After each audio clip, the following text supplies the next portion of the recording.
ঠাকুমা, আমাদেরকে ভোট দিলে তোমাকে একটা ফ্যামিলি কার্ডের ব্যবস্থা করে দেবো, প্রতি মাসে 2,500 করে টাকা পাবা।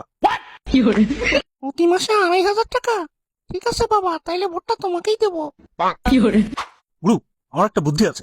কি? টাকা তো আর দেওয়া লাগতেছে না, কাম করো, টাকাটা ডাবল করে দাও, তাহলে ভোট বেশি পাবা। তুই কি বলতেছিস 2,500-এর জায়গায় 5,000 পারবো?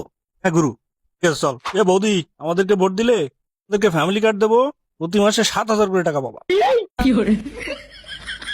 আচ্ছা ঠিক আছে, ভোটটা তাহলে তোমাদের কি দেবো।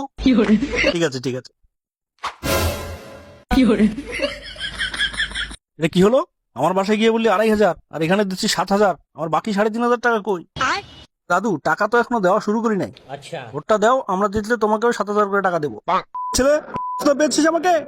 ভোটে জেতার আগেই 3,500 টাকা মেরে দিলি, ভোটে জিতলে তো আর কিছুই দিবি না। কি দাদু?